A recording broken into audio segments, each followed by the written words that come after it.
वंदे मातरम. वंदे मातरम. हा खूप हृदयाला भिडणारा असा क्षण आहे. माणसं खूप प्रेम करणारी भेटली आहेत मला. राजकारणाचा तुम्ही आम्ही सगळे देशभर खूप तिटकारा करतोय. मी कोणी हरिभक्तपरायण नाही किंवा 1008 नाही किंवा मी कुठला मौलवी नाही किंवा कुठला पादरी नाही किंवा कुठला पुजारी देखील नाही, पण मी माणसांचा पुजारी आहे आणि ही पूजा सातत्यानं करतोय. सकाळी उठल्यापासून जिवंत माणसामध्ये देव बघणं, जिवंत माणसातला देव नाराज होऊ न देणं, जिवंत माणसांमधला देव पूजणं, जिवंत माणसातला देव भजणं, हे माझं सातत्यानं सुरू आहे. काका तुम्ही एक मिनिट इकडे या इकडे या इथे उभे राहा. या काकांसाठी एक टाळी वाजव जोरदार. आपल्यामध्ये असा एक अवलिया माणूस उपस्थित आहे. डॉक्टर नरेंद्र दाभोळकरांच्या कामामध्ये त्यांनी स्वतःला झोकून दिलं. पुण्यामध्ये ते खूप छान काम करतायत आणि ते खूप निस्पृह आणि निरलस भावनेतनं आम्हाला जोडले गेले. ते पण खूप मानव सेवा करतायत. आता या वयात खरं तर त्यांनी आमच्याबरोबर यायला नको, पण आमच्या प्रत्येक माणसाबरोबर पहिल्या क्षणापासून उपस्थित असतात तर शेवटचा माणूस घरी जाईपर्यंत ते काम करत राहतात. आणि आता आपलं खराब प्रकरण झालं ना नाशिकचं, त्याच्या धेले जोरात त्याच्या धेले जोरात होते. सगळं त्याचा भांडाफोड करणारा हा माणूस आहे. हा कसं करत गेला, तो काय करत गेला, त्याचे सगळे प्रयोग दाखवणारी माणसं आहेत. मी आहे दाभोळकर. तर अशी सगळी काही ना काही क्वालिटी सोबत असलेली माणसं आहेत ही. त्याग, तपश्चर्या, समर्पण करणारी माणसं आहेत ही. आणि तुमच्या घरामध्ये मी तुम्हाला सांगितलं आम्हाला चहा द्या, तोंडाने बोललो होतो मी की म्हटलं अशी वेळ आहे आता. तो म्हणला अरे माझ्या बायकोनी तर म्हणे खीर केली. म्हणलं आम्ही खीर पिऊ बाबा नुसती, पण आम्हाला दुसरं काय नको. विषय 500 रुपयाचा नाहीये. विषय 25-30 लोकांना 500 रुपये दिल्याचा नाही. यातला दातृत्व भाव, देणाऱ्याने देत जावे, घेणाऱ्याने घेत जावे, घेणाऱ्याने घेता घेता देणाऱ्याचे हातही घ्यावे.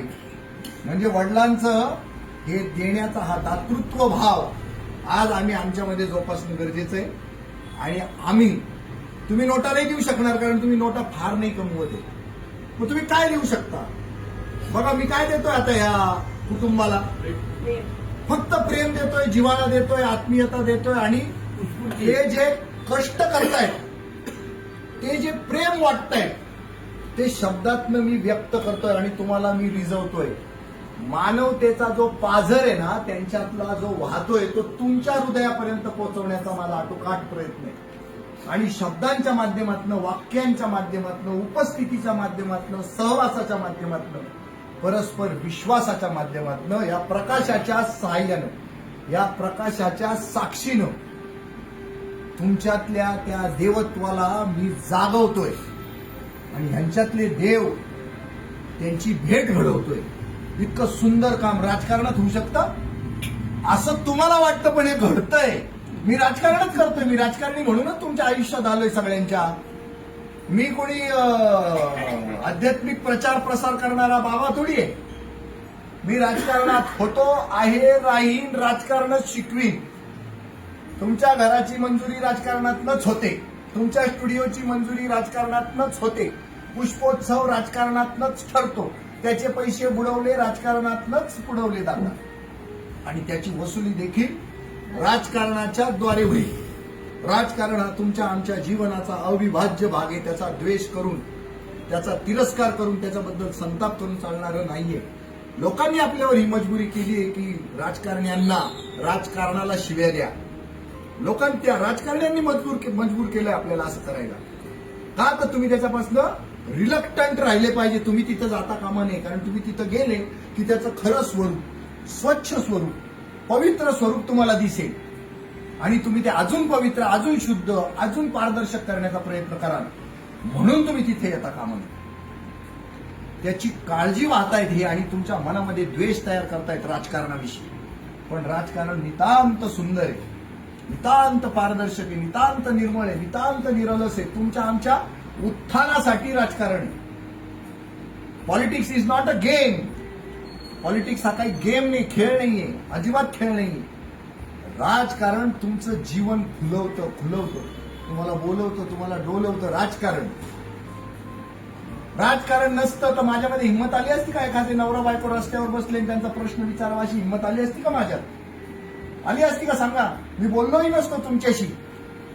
हे दोघं जण बसले होते आपले आपले, त्यांच्या मागे एक बोर्ड लावलेला होता, मी वाचला असता आणि निघून गेलो असतो.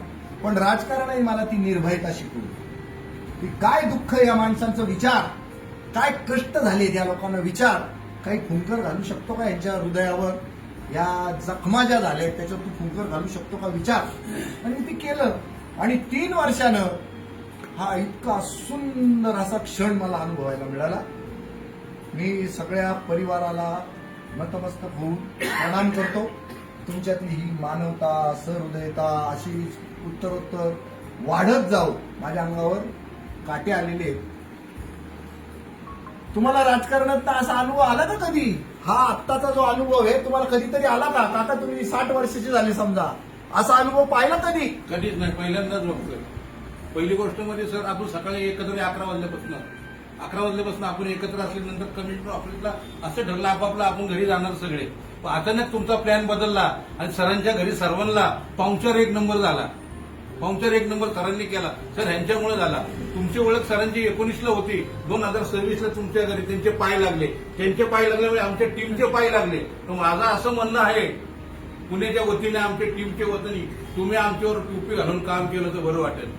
मी सरांबरोबरच आहे. सर मी सरांचा हो, सर. कोण आहे, काय म्हणतात त्याला? माझा तो सहयोगी आहे, सहकारी आहे, माझा तो काय म्हणू आपण त्याला, माझा शुभचिंतक आहे. नाही, तुमच्या पार्टीचं ते काय? हा, रजिस्टर्ड मेंबर पण मी आहे. रजिस्टर्ड मेंबर आहे पार्टीचा. आपल्या आधीचे मेंबर आहेत. 1100 रुपये भरून ते मेंबर झालेले. फक्त टोपी नाही घातली. फरक आहे. सर बरोबर आहे, सगळं बरोबर आहे. 2019 ते 2026 हा कालावधी तुमचा गेला. ऐकून घ्या 2 मिनिटं. आणि आज आम्ही अचानक तुमच्या घरी सर्वजण आलेलो आहे. सरांच्यामुळे आम्ही सगळेजण आलेलो आहे. आता आमची पुण्याची टीमची अजून ताकद वाढली. तुम्ही असल्यामुळे आम्हाला माहित पडलं ना, सरांची तुम्ही मित्र आणि जॉईंट तुम्ही, आमची ताकद वाढली. आणि पुण्यातली टीम आता आमची सध्या तावरे सर असतील, सिरके सर असेल, 1 नंबर ताकद झालेली. अरे वा. आणि मी सर्वदा सरांबरोबरच आहे, तुमच्या बरोबर पण आहे, त्याबद्दल निश्चिंत राहा तुम्ही. सरांचे आता उलटे गेले म्हणे, 2 चक्र झाल्या उलटे. आता आले की we love Ashish Diwekar family. We love you too sir. Love you sir. Thank you so much. Thank you so much.